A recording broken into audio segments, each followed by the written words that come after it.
Okay guys, so ito na yung pagkaka-assemble natin sa pinaka metal rack. Ayan. Na nabili natin sa Shopee. So nagkaroon tayo ng unboxing nito, no? So ito lang yung parang pagkaka-assemble para mapakita ko rin sa inyo yung pagkakalagay ko sa kanya. So actually, first impression, mananipis lang talaga siya. May mga parang piyot pa nga dito yung nakayupe yung dulo. So hindi masyado siyang naging safe sa sa kanya, kaya pagka tuloy hinihigpitan yan, saka lang siya naglalapat, pero hindi siya nakayupe yung iba, no? Inang di ko nagustuhan. Ito pala, example pa ito. Bali ito kasi hindi ko siya nilagay kasi nga bali tatlo lang yung kailangan ko. Ginawa ko lang siyang pang-apat na layer kasi nga para mas mataas yung magiging opening niya, no? Or yung pinaka height niya each level, no? So ito yung sasabi ko sa inyo na hindi siya totally nakaganyan, pantay. Ayan, nakabuka siya ng ganyan, no? Tapos ito, katulad nito, ayan, meron siyang ganyang yupe. So ito lang medyo nakakaanong tingnan kasi meron siya parang nakayupe. Tapos medyo buka siya, no?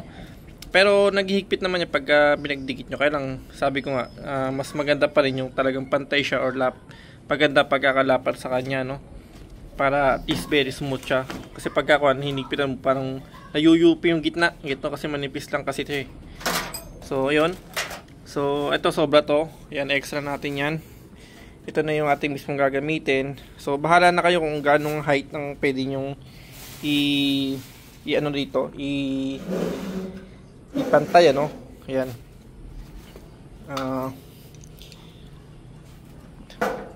So parang gito lang siya ang pinakagap natin, dalawang screwdriver diyan. Dito din halos dalawang screwdriver. Oh, sorry. Tapos meron siyang paa, ito goma. Manipis lang din to, guys, kaya lang din. Pwede na pagtsagaan. Tapos, nung nai-assemble lang natin ito, ayan, matatag naman siya, no? Ayan, matatag siya, guys. Matatag na in a way na pwede nang patungan to. Ayan, kahit di na natin ganyan yan, hindi siya basta-basta na, no? Tapos, ayun nga. Sa presyo, di ko alam kung mura nga ba sa Shopee itong ganito, pero sa Shopee talaga ako may bili. Kasi may mga voucher coins, tapos free shipping pa. So talaga naman kahit pa paano is makakamenos tayo sa pag-ano na rin, pagpunta sa mga bayan or paghanap ng mga ganito. Sometimes mas mahal pa nga din, ano. Pero anyway, hindi ko lang sure kung magkano siya sa mga shop talaga. So ayun, medyo mauga lang siya ng konti dito, no? And tapos ito yung mga tornilyo, hindi ko lang alam kung stainless lang siya, parang chrome lang siya, no?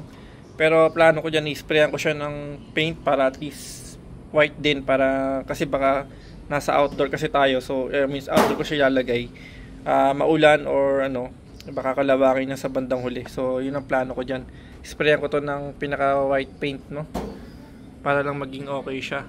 So far ayan naman siya, guys. All goods naman natin, nakabit naman natin siya ng maayos. Yun. So yun lang muna, no. Thank you for watching po, no.